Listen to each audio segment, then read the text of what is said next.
Wine School, where it is wine your way. And we've got Karen in the room. She's the co-host, chef, and fantastic sister. And I think we've got a great little wine tonight. Have you gotten a head start? Snuck a few tastes, yeah. So Karen's gotten a head start on us. I think we probably have some new people tonight. Any suggestions for anyone new to my wine school? Yeah, I always say definitely get right in there and start drinking the wine and enjoying yourself. Enjoy the wine. And then also join in on the chat. It makes it a lot more fun for all involved. Perfect. I love it. And how do you get involved on the chat? Well, here it is. If you're watching it live, off to the right, you have Chat with MWS. Just chat in anything under audience, and it'll take you to this screen. If you don't have a login, go ahead and sign up, fill in the first 5 fields, and boom, you are a part of the conversation. So tonight is WineCAST number 28. It's designed for our wine explorers. We do have 3 levels, but we've kind of scaled it back to 1 level a night for a while, and that's because we're working on building viewership. So if you like what you see tonight, tell your friends, come back and see us, because we really want to scale it back up to 3 winecasts a night. And tonight what we're doing is called the Envy of the Envies, okay? And it's a little cryptic, as it should be. I mean, this is a very unique title for a very unique wine. And the wine is St.Cosme, which is from the Rhone Valley in southern France. It's central southern France. And the specific wine is called Little James Basket. So what is that envy at the end of the wine there? What does that mean? Well, it actually means non-vintage. And non-vintage, well, what does vintage mean? Vintage means year. So when we talk about non-vintage, it doesn't just come from 1 year. It comes from many different years. And this NV mark on a bottle of wine is really rare to see in things like still red wines or still white wines, but we might see it in other places in the market. We'll talk about that in a second.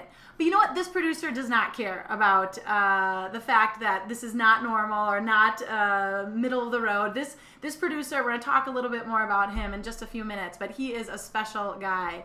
So, Karen, I want to know what you guys think, and also you, Karen. When you think of the non-vintage or the words or the letters NV, what comes to mind typically?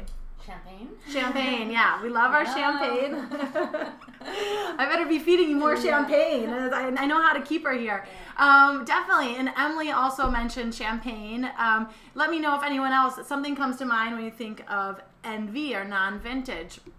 And that's typically where you see it, is champagne, but also we'll see it in places like port and sherry as well. We don't see vintages on those types of wines either. And so for these sparkling and fortified wines, they can produce what we call quality wines without having to declare a vintage. But when we look at something like a still red wine from Europe or a still white wine from Europe, if they have NV or if they do a blending of different vintages, then what's going to happen is you are going to be declassified usually down to a table wine. And so Sue asked, where's the NV on the label? Well, Sue, great question. It's actually not on the label that it says NV. All it says on the back, if you turn the bottle around, you actually see bottled in the year 2011. But there is no indication of what year the grapes come from, meaning the vintage, and what year the grapes were harvested. However, Sue, what you do see on here is if you do go to the back of the label, you're going to see Vin de France. Let's see if we can get it close enough. Ooh, good stuff there. Vin de France, right at the bottom there. It says Little James Basket Vin de France. What that's telling you is that it is a table wine. We don't see any of those quality indicators like AOC on this bottle. There's no AOC. So this is a table wine, and he had to do that because by law, if you're going to be blending vintages, you're going to have to declassify it down to a table wine. So great question, Sue. Now, what's interesting about blending different vintages, there's a phenomena that happens when you blend different vintages, and it is a major driver of certain styles of wine, like champagne and like sherry and port. And so these are some things that we see on things like champagne, sherry, and port, which is, first of all, what we call a house style. So when you are blending many different vintages together, what you're doing is you're removing the unique characteristics of each vintage. You're blending out those nuances that happen every year. As a result, you have less vintage variation, and then these producers can create what they call a house style. A house style means that from year to year, the wine is almost the same, very predictable. So for champagnes, you don't ever see a vintage, but it really doesn't matter because that wine has their house style. Same thing with port and sherry. They tend to have this house style. Now, another really interesting phenomenon of blending different vintages together is that the wine is going to assume the new and the old characteristics. And we're going to see that on this wine tonight as we taste through it, or we're going to see if we see it. Emily liked the little move there I was doing. So we're going to assume the new and old characteristics of the wines that are coming together. So we're going to see that, or we're going to see if we see that rather. And in fact, let's take a look at this this bottle here, Karen, if you wouldn't mind showing them the front of the label there. So as you know, we're using the St. Cosme Little James basket, and don't worry, I'll get a close-up of that label because it is a unique one. Like I said, I'll keep saying unique. This is a unique wine, unique winemaker, unique label. Now it's interesting because why on earth, thanks Karen, I don't want to tire your arms out, getting a workout, you know. Wine when I'm drinking it. Right, exactly, get those triceps, you know. Why on earth would this winemaker, whose first name is Louis, which is easy to say, but his last name is like Barruol, Barruol. Hey Emily, I know you speak French, see if you can give us a pronunciation on the chat roll, that'd be fantastic. So this is, why would Louis do this? Well, first of all, he's not a guy that follows the rules. He's looking to do it because he thinks he can make a good wine from it, and he doesn't care if he gets declassified down to a table wine because he knows he can make great wine. Where he's from is a place called Gigondas. And Karen, if you could write that, or Emily, write that in Gigondas, what the name of that region is. It's in central southern France. And it makes these nice, meaty, big reds, very similar to a Châteauneuf-du-Pape. And if one of you could also write that on, that would be great. Châteauneuf-du-Pape is a little bit more of a commercially recognized type of wine. But Gigondas is just a neighbor over from Châteauneuf-du-Pape. And what that does is he makes amazing wines. I've been a big fan of Louis' wines for some time. And a couple years ago, I was actually able to visit him. Okay, and I have a little funny story just to illustrate what this guy is like. So we're all waiting around. There's about 10 of us. We're waiting, and here's a picture of us kind of waiting until he comes. Okay, we're in this courtyard in southern France, and we're wondering where he is. And all of a sudden, he just like runs out of nowhere. I mean, runs like he's got his shorts and his tennis shoes on. He just runs up to us, and he's got great English. And, okay, hello guys. Okay, let's go. And then he just takes off into the woods. I'm not kidding. He like disappears into the woods, and so. All of a sudden, we all look at each other like, what do we do now? Like, so we all, like, our wine geeks who are not very physically coordinated, run into the woods after him, not knowing where we're going. And, that was how the visit went. We were never, ever stopping. This guy is full of energy. His mind is moving quickly all the time. He's always thinking outside the box. And he's got a great history here at St. Cosme. So this is one of the buildings that we saw while we were there. But this estate that he owns has been in his family since the 14th century, so a long, long time. But what he's most proud about is that the actual land, it has been developed by people for, he says, over 2,500 years. And he says they've been making wine since the 2nd century. He's got artifacts that date back 2,500 years to show people were farming there. And then he actually has a press house that dates back to the 2nd century.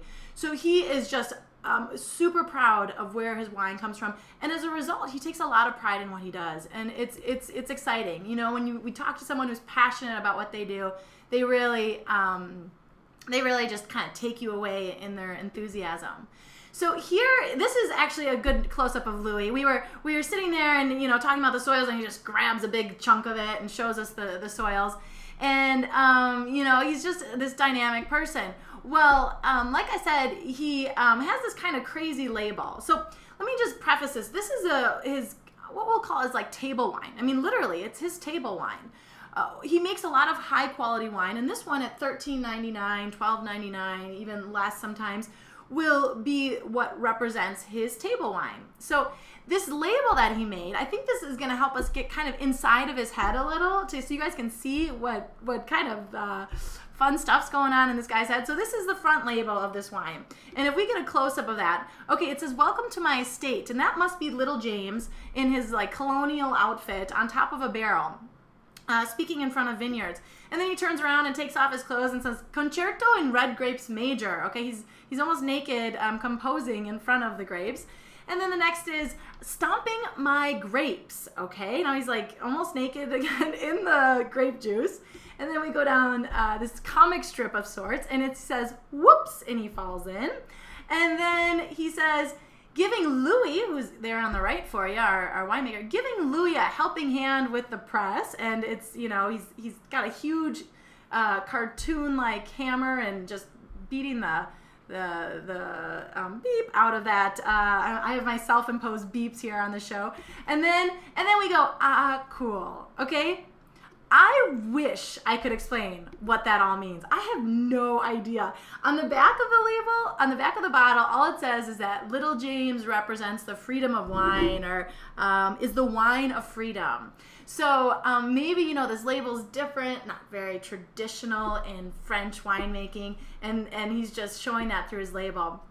I'd love to know what you guys think. If you have an interpretation of this label, let me know what you think, because my goodness, I am completely at a loss for explaining it. And Karen, you have any ideas what all that means?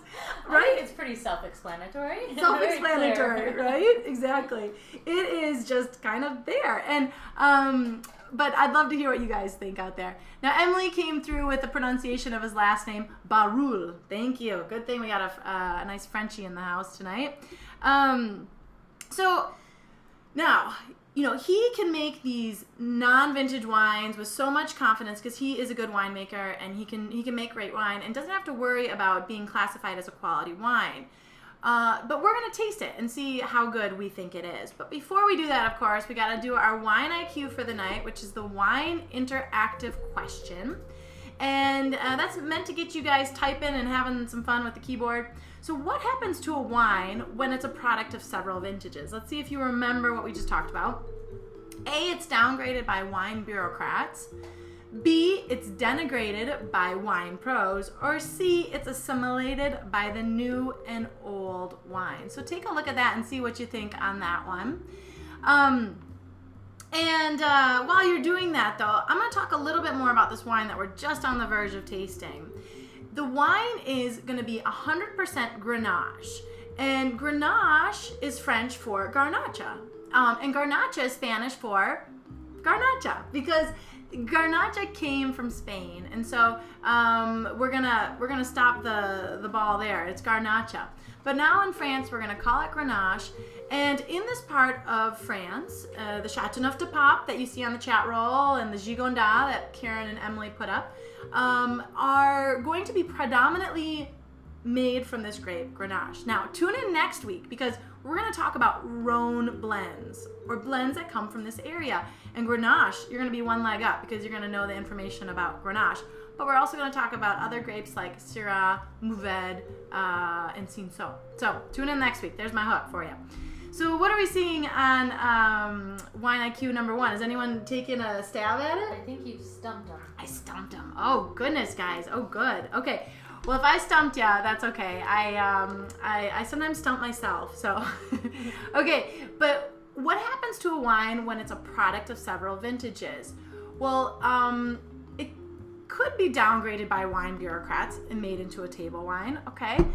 It can be seen as inferior by wine pros, but what I was looking for here is it's assimilated by the new and old wine. This is what I really want to hammer home with this tasting, is that this wine is going to take on characteristics of both the new and old wine. So what do I mean by that? Let's talk a little bit about what new and old wine smell and taste like. So when you're dealing with a young or new wine, it's going to have a lot of fruit, and it's going to be fresher fruit. And then as a wine gets older, that fruit becomes dried. So you get more dried fruit, and then you also get more spice and vegetal and earthy aromas. So that's what we're going to look for as we start to taste this wine. So let's take actually a look at the wine, okay? You guys, I'll give you a nice close-up there. What's interesting is that this wine is a blend of vintages from 1999 to 2010. And yet the color here is picking up mainly the new colors. It is a nice ruby color. So very interesting that we have wines technically that come from 1999 in here, and yet we're having this nice deep ruby color. Now let's get to the nose. So you guys go ahead and take a smell. And again, what we're looking for is to see if we see evidence of the wines from, say, 1999 and then the wines from 2010. And those differences are going to be lots of fruit from 2010 and more dried fruit and earthy, spicy notes from a year like 1999. So let's see. We'll see. Karen, how about you? What are you getting on this one? Yeah, I see what you're saying. I'm getting a bit of both. I get some fresh fruit, more like kind of a cassis or blackberry, but then I also get a bit of smoke, a touch of floral, a bit of menthol as well. Yeah, I was right on with you. With at first, when I first opened it, I got a lot of these dried cherries, dried herbs, which started to show its age. Also menthol, you mentioned that, and mint. I got a lot of that, which can show age, or it can be a youthful note as well. I got some gaminess on it too. I almost like had lamb and mint sauce on my mind when I was drinking it. So I opened it a couple hours ago to give it a go. But I also got some purple flowers. I mean, it really continues to change. And the reason for that is because it has wines from 1999 to 2010 in it. And as a result, you have this complexity from all the different years, adding not only what the vintages did, but also their age of evolution. So the 2010 is only a couple years old. The 1999 is over a decade old. So you can see some of that interesting evolution. Now, a wine blog, WineCAST, I read his article about this wine, and he mentioned pine tar, which I would have never picked up had I not read it. And then once he said that, it's like, oh yeah, I get it. And that's why this forum is so great, because what you guys say, other people can pick up on, and you can really inspire or help along other people's palate in terms of development. So let's see here. Anything else? I think we got a couple more comments. What are you seeing there, Karen? Well, Sue said she got some smoke and spice. Emily got lots of fruit up front, but also agrees that she got some floral nuances as it opened up. Okay, great. So some floral, exactly, smoke, spice. So Sue, you're getting a lot of that age on it, more of the smoke and spice, and then floral. You know, I got a little bit of a purple flower, but I also got some dried flowers. And that juxtaposition of fresh flowers and dried flowers is showing how these new and old wines come together. Now it's interesting. Go ahead and taste the wine if you have. I'm hoping that you already tasted the wine by now. You don't need my permission because we've already started over here. So go ahead and take a sip. Maybe while they're tasting, Sue had a question. How do you know that the grapes are from 1999 to 2010? Good question, Sue. So Sue's asking, how did I know the grapes are from 1999 to 2010? Because I looked online and found out. But I'm going to explain to you how that happens. Go ahead and take a sip. And it's a really interesting process that's used to blend these. It doesn't say that anywhere on the label, Sue. So you wouldn't know unless you go and read the website. And that's why these classes are really good too, because a lot of information you're going to find on these wines websites, which are so accessible now because of the internet, you're going to understand a lot more of what they're trying to tell you. They tell you things on the website so that you can understand the style a little bit better. So what he is using is a process called Solera. Now, Solera, if you've ever heard of it, you probably associate it, all those winos out there, you probably associate it with a wine from Spain called sherry. Sherry uses it as well as port uses it. Now, what is it, right? It is a collection of barrels that will continually add new wine. So as wine is made year after year, this new wine will be added to this group of wine barrels. But they'll never take out all of the wine from this collection of barrels. And the result of always adding but never taking out all of it forces the new wine to always be blended with the old wine. And it's a really interesting process because the wine tends to take on this new and old characteristic.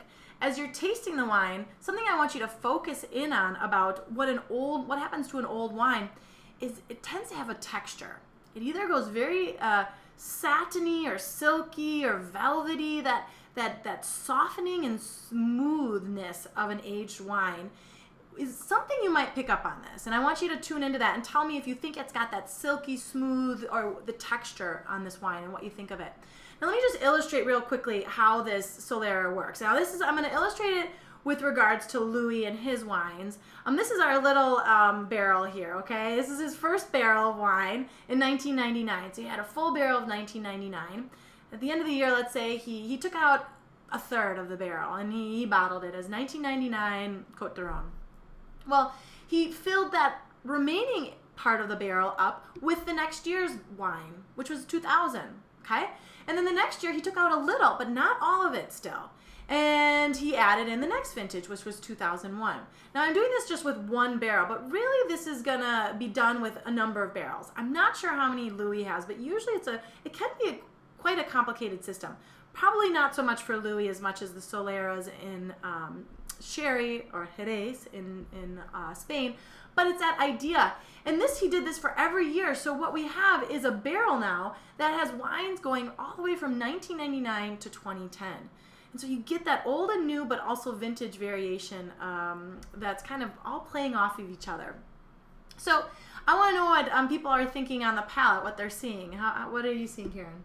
Well, Emily got some dried and fresh flowers. Okay. On the palate. Definitely. So dried and fresh flowers. So again, you're getting that freshness and that age on it as well. Yeah, I got a lot of pepper spice and dried fruit, even some leather. But what I really think carries this $13.99 wine and really makes people like it is the texture. The texture is really smooth. I mean, it is velvety.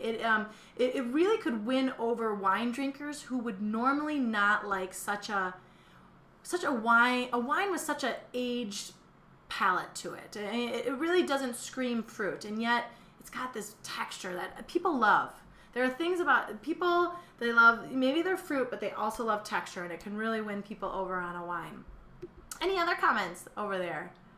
No. Okay. So Sue, I see Sue asked, are they using up their leftover wine in the dumping? Yeah. So yeah, they're that wine that they're dumping or taking out of the barrel, let's say in 2009 or 2009, they bottled a basket press, but it had wines from 99 to 2009. So every year that they take it out, they're going to have a new wine. And technically what should happen over the years is that this wine has a house style. So if we tried the one that was bottled in 2010, this one was bottled in 2011. So if we take the one that was bottled in 2010, it shouldn't be much different because those vintage variations really blend out of each vintage. But what we get is this overriding style to the wine. So great question. Okay. Well, I think that might be all the time that we have today. But I'd love to know what you guys think about the wine. I'd love to know if that texture, that taste really won you over, or if it's not your glass of wine. So tell me, you guys, what did you think about the wine? What would you do with it? Would you dump it, or would you stock it, or anywhere in between? How about you, Karen? What do you think? I definitely buy it and maybe stock a couple bottles. Buy and stock, yeah. This is especially for this producer, most of his wines are $36.99, and higher. I mean, $40. Maybe some get down to the low 30s. But you get the style of wine from the area, and it's unique. It's a great table wine, and so stocking it, those are the types of wines we'd stock, are inexpensive, good quality, crowd pleasers. Sue is mentioning that she would buy it. And any other food pairings too. So I want to hear if you guys have any food pairings for this wine. I'm seeing Emily saying stock for, and Emily, the URLs get removed. I don't know why. I think it's just a Ustream thing, but a crowd pleaser. So Brian is saying buy and stock it. Karen, how about you? What would you pair with this wine? I'm putting you on the spot here. Yeah, I think this would go really nice with some chicken and morels, roasted chicken with some morel mushrooms. Yeah, chicken and morels. I like it. You cooking that tonight? Yeah. All right. We're going to finish the bottle and go have some chicken and morels. I'd love to know what you guys think. Yeah, you know, like I said earlier, lamb with the mint sauce. I also can see this wine with like an Indian food. The thing is on this one, if you guys tried it, the tannins are actually quite low. And so it's not going to really interfere with too much of a spice. I will say the alcohol is on the higher side. I put a medium plus alcohol in this, which can, if you want to increase the flame on your food, then this would be great. Yeah, I would say buy it, and even maybe like you guys said, maybe even stock it. It's a great red wine. Drinks easy. It's the right price point. So that's all the time we have for today, you guys. I am so glad you guys joined us tonight. And remember, next week we're going to be talking about Rhone blends. So Wednesday, 7 o'clock next week. And we're going to be drinking more wine. So we hope to see you guys here. Thanks so much for joining us. I'm Jessica Bell from My Wine School. Take care.